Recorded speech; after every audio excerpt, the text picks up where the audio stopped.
एक सभ्यता की आत्मा।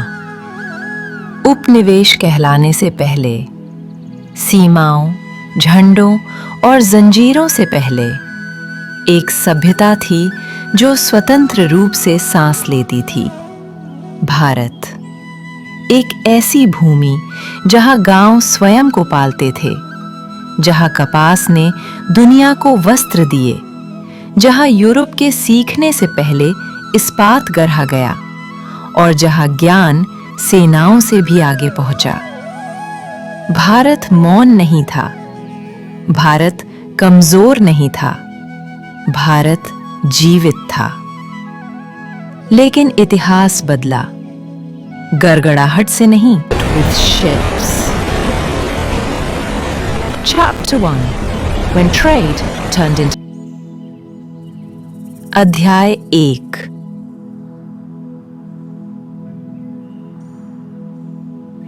जब व्यापार जंजीर बन गया, वे विजेता बनकर नहीं आए, वे व्यापारी बनकर आए।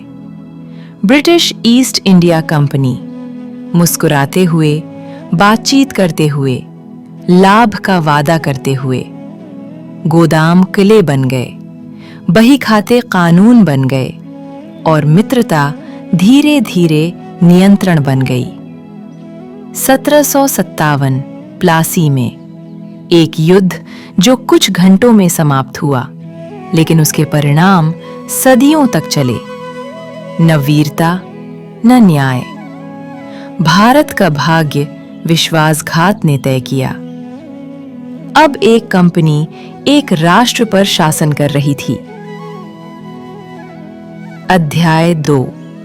पश्चाताप रहित लूट।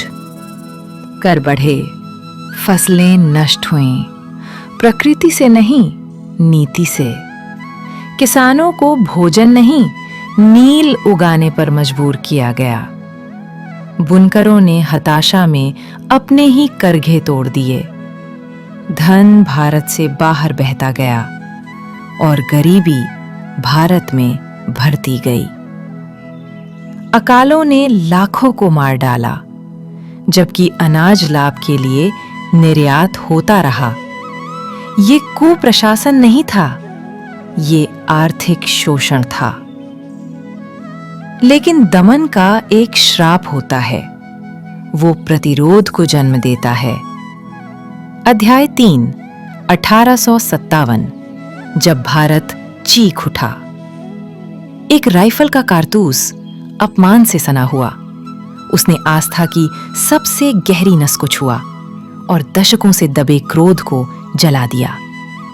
सिपाही विद्रोह में उठे, किसान उनके साथ जुड़ गए। रानियां घोड़े पर सवार हुईं। रानी लक्ष्मीबाई सिंहासन के लिए नहीं, सम्मान के लिए लड़ी। विद्रोह असफल हुआ, शहर जला दिए गए, निर्दयता से जीवन छीने गए। लेकिन कुछ ऐसा हुआ जो वापस नहीं लिया जा सकता था। भारत बोल चुका था। अंग्रेजों ने सुना और कांप उठे। 4। जब ताज ने पकड़ कसी, कंपनी को हटा दिया गया। ब्रिटिश ताज आया, और भी शक्तिशाली, और भी निर्दयी, और भी संगठित। रेलवे बनाए गए, भारतीयों के लिए नहीं, संसाधनों को तेजी से ढोने के लिए। शिक्षा दी गई, मस्तिष्क को मुक्त करने के लिए नहीं, आज्ञाकारी क्लर्क बनाने के लिए। लेकिन एक बात को कम आका, जागृत मस्तिष्क। An awakened mind. Chapter 5. अध्याय 5। भारत सोचने लगा। 1885 से 1915। अखबारों ने विचार फैलाए, सभाओं ने साहस।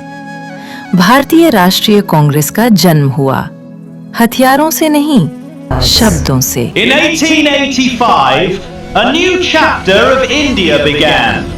The Indian National Congress was born. It was founded by a British man, Alan Octavian Hume. who believed that dialogue was stronger than violence. भारतीयों ने खतरनाक प्रश्न पूछने शुरू किए। हम पर शासन क्यों? हम अपनी ही भूमि में गरीब क्यों? और फिर एक दुर्बल सा व्यक्ति घर लौटा। अध्याय 6 गांधी और आत्मा की क्रांति। मोहनदास करमचंद गांधी, न ताज, न सेना, न क्रोध। उन्होंने सत्य को हथियार बना दिया। चंपारण ने किसानों को उनकी शक्ति दिखाई। नमक सत्याग्रह ने साम्राज्य को उसकी कमजोरी दिखाई। लाखों लोग जुड़े, महिलाएं घरों से निकली, गरीब सीधा खड़ा हुआ। डर धीरे धीरे मिटने लगा। अहिंसा कमजोरी नहीं थी, वह नैतिक साहस थी। अध्याय 7 अनेक मार्ग, एक स्वप्न। स्वतंत्रता की एक ही आवाज नहीं थी, उसकी कई आवाजें थीं। सुभाष चंद्र बोस ने एक अलग मार्ग चुना। भारतीय राष्ट्रीय सेना के साथ उन्होंने साम्राज्य को चुनौती दी। उन्होंने ब्रिटिश सैनिकों की निष्ठा हिला दी और दुनिया को याद दिलाया कि भारतीय लड़ सकते हैं। भगत सिंह, युवा, निडर, अडिग। उन्होंने फांसी को चूमा ताकि राष्ट्र जाग सके। B.R. Ambedkar fought a quieter war against caste, humiliation and inequality. Doctor Bhimrao Ambedkar ने एक मौन युद्ध लड़ा, जाति, अपमान और असमानता के विरुद्ध। उन्होंने सुनिश्चित किया कि स्वतंत्रता का अर्थ सिर्फ आजादी नहीं।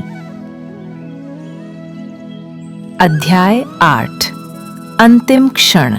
Chapter 8 The Final Hours 1947 साम्राज्य थक चुका था, दुनिया बदल चुकी थी। आधी रात, आशा और आंसुओं से भरी, भारत स्वतंत्र हुआ।